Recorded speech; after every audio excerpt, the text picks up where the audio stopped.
our job as a musician is to flow along with, to undergird, to support, and to reinforce the ministry of the Holy Spirit in what He is doing.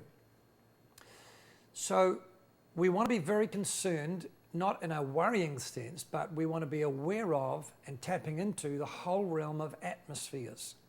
What sort of things we are feeling. It's not just a feeling-orientated Christianity, but when the Holy Spirit is moving, atmospheres change.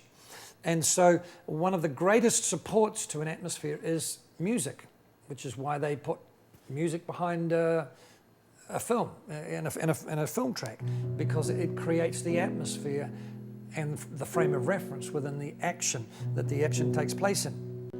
Now, what I'm going to do is just pose a theoretical scenario that we might be praying for somebody and there's something that's being bound or loosed rather over in their lives, some spiritual difficulty. It might be walls of resistance that are coming down, or it might be a spirit of poverty or financial lack or whatever. So we're bringing those things down. So we go through our downward sequence, and then the Lord really just has as a breakthrough, and they really come into peace. And or they may need just building up, and so we can come from that into the upward sequence. So I'm just going to put both those sequences that we look at together, and let's just see what it could sound like.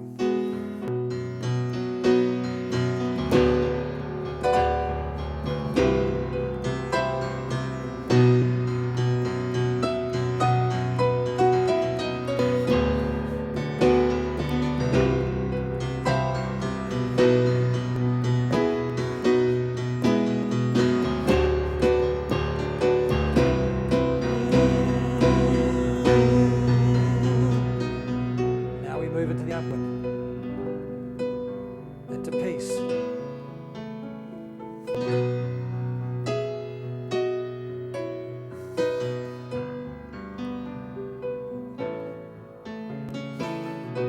Now we're going to change it to the major 7, the A flat.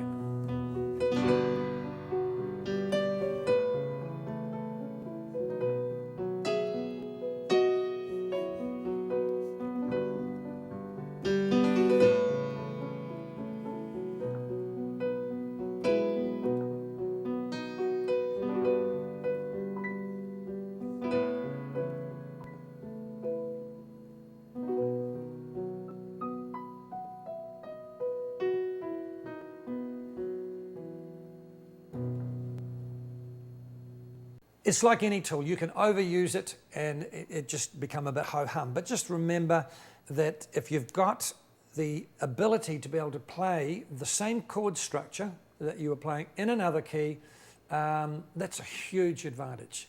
Huge advantage. One of the keys that will really help you to do that, though, and we'll look at, of course, in the next DVD in a greater measure, is the numerical value or scale notation for your chords. So, for example, coming back to G, worship you, that's the 1 chord. The E minor is the 6 minor. Dun, 4, da, dun, dun, 5. So my first chord sequence is 1, 6 minor, 4, 5. Now, if I'm familiar with my scales in other keys, so I'm familiar with the scale of A flat. Okay, so there's my 1, here's my 6 minor, here's my 4, here's my 5. So in one sense, although I'm imposing that chord structure on another scale, I'm actually not having to create anything dramatically new, because the chord sequence is still 1, 6 minor, 4, 5. 1, 6 minor, 4, 5. Now, of course, that's just the first line of it, or 2.